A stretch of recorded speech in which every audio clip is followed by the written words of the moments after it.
Shalom Bapak Ibu Saudara-saudara yang saya kasih dalam Tuhan. Selamat berjumpa kembali dalam Renungan Sarota edisi Jumat 30 Mei 2025. Kita akan membaca kebenaran firman Tuhan, namun sebelum itu kita berdoa. Terima kasih Bapa di sorga untuk waktu anugerah-Mu kepada kami pagi hari ini. Engkau memberkati kehidupan kami, Engkau tidak pernah meninggalkan jalan hidup kami, sehingga kami boleh ada sebagaimana kami ada pada pagi hari ini. Pagi hari ini Bapa di sorga, kami akan mendengarkan firman-Mu. Tolonglah kami supaya kami dapat mengerti makna firman-Mu ini dalam kehidupan kami. Inilah permohonan kami kepadamu. Dengarkan kami berdoa melalui Yesus Kristus Juru Selamat kami. Amin. Saudara-saudara, firman Tuhan yang akan kita dengarkan pagi hari ini, saya akan baca dari Keluaran pasal 33, ayatnya yang ke-12 sampai dengan ayat yang ke-17. Keluaran pasal 33, ayat yang ke-12 sampai dengan ayat yang ke-17, firman Tuhan berbunyi demikian. Lalu berkatalah Musa kepada Tuhan, "Memang engkau berfirman kepadaku, suruhlah bangsa ini berangkat. Tetapi engkau tidak memberitahukan kepadaku, siapa yang akan kau utus bersama-sama dengan aku. Namun demikian, engkau berfirman, aku mengenal namamu, dan juga engkau mendapat kasih karunia di hadapanku. Maka sekarang, jika aku kiranya mendapat kasih karunia di hadapanmu, beritahukanlah kiranya jalanmu kepadaku, sehingga aku mengenal engkau, supaya aku tetap mendapat kasih karunia di hadapanmu. Ingatlah bahwa bangsa ini umatmu." Lalu ia berfirman, "Aku sendiri hendak membimbing engkau dan memberikan ketenteraman kepadamu." Berkatalah Musa kepadanya, "Jika engkau sendiri tidak membimbing kami, janganlah suruh kami berangkat dari sini. Dari mana kegerangan akan diketahui bahwa aku telah mendapat kasih karunia di hadapanmu, yakni aku dengan umatmu ini? Bukankah karena engkau berjalan bersama-sama dengan kami, sehingga aku dengan umatmu ini, dibedakan dari segala bangsa yang ada di muka bumi ini?" Berfirmanlah Tuhan kepada Musa, "Juga hal yang telah kukatakan ini akan kulakukan, karena engkau telah mendapat kasih karunia di hadapanku, dan aku mengenal engkau." Demikian firman Tuhan. Amin. Saudara-saudara yang saya kasihi dalam Tuhan, bacaan firman Tuhan pagi hari ini kita akan renungkan dalam sebuah tema, penyertaan-Mu sempurna. Inang sundun pak kaborona.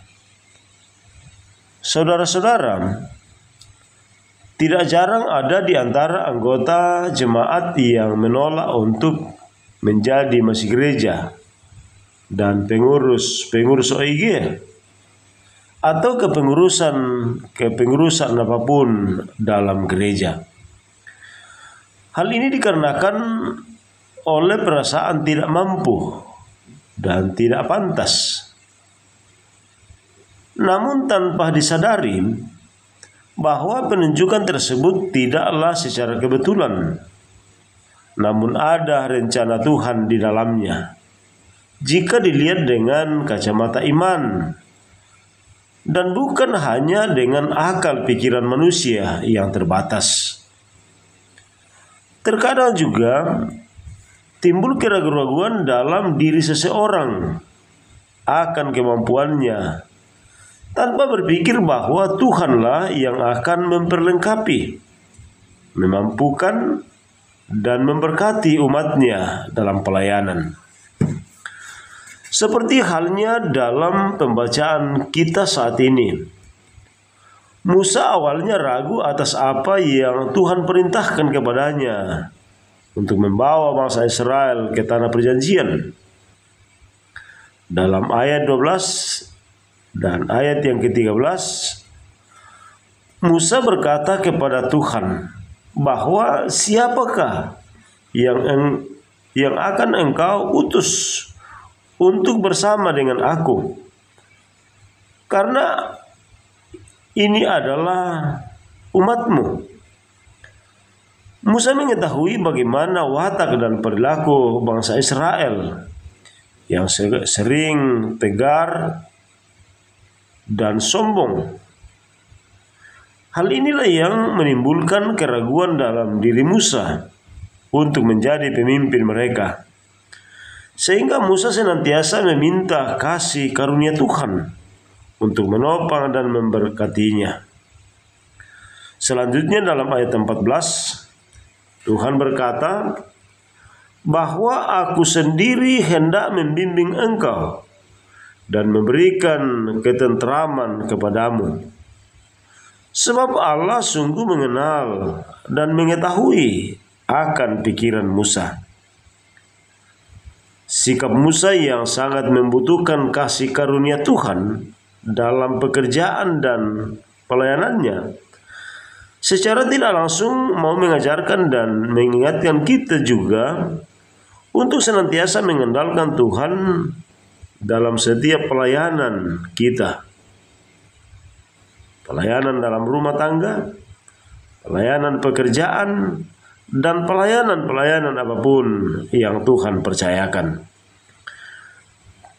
Pertolongan Tuhan ya dan amin, serta sempurna bagi umat yang senantiasa hidup berpengharapan dan bersandar kepada Tuhan. Amin. Mari kita berdoa. Terpujilah namamu Bapa di sorga, hanya karena kasih dan kemurahan-Mu pagi hari ini kami dimungkinkan membaca dan mendengarkan, bahkan merenungkan firman-Mu. Tolonglah ya Tuhan, firman-Mu yang baru saja kami dengar, kami renungkan, Engkau sempurnakan maksud Tuhan ke dalam hati dan pikiran kami. Beri kami hikmat untuk melakukan setiap panggilan Tuhan bagi kami, sebab kami percaya Tuhan sendirilah yang akan memperlengkapi atas segala kekurangan dan keterbatasan kami. Ya Allah Bapa kami dalam sorga, kami berdoa untuk kehidupan kami sepanjang hari ini. Kami serahkan ke dalam kuasa Tuhan. Berikan kami hikmat ya Allah, supaya perjalanan hidup kami sepanjang hari ini sungguh-sungguh menjadi perjalanan hidup yang terus memuliakan nama Tuhan dari dalamnya. Karena itu Bapa di sorga, beri kami hikmat untuk senantiasa menghormati hadirat Tuhan. Bapa di sorga, biarlah kami senantiasa betul-betul memiliki rasa takut akan Tuhan. Mengerjakan setiap pekerjaan kami sepanjang hari ini. Ya Tuhan, kami mohon Engkau berikan kami kesehatan yang cukup. Bahkan berikan kami akal budi hikmat. Pekerjaan kami dan apapun yang akan kami lakukan sepanjang hari ini benar-benar dari dalamnya senantiasa menjadi hormat dan kemuliaan bagi nama-Mu. Tuhan, ini yang kami minta kepadamu. Dengarkan kami berdoa, sambut kami yang memohon kepadamu melalui Tuhan kami Yesus Kristus, satu-satunya Tuhan dan Juru Selamat kami. Amin.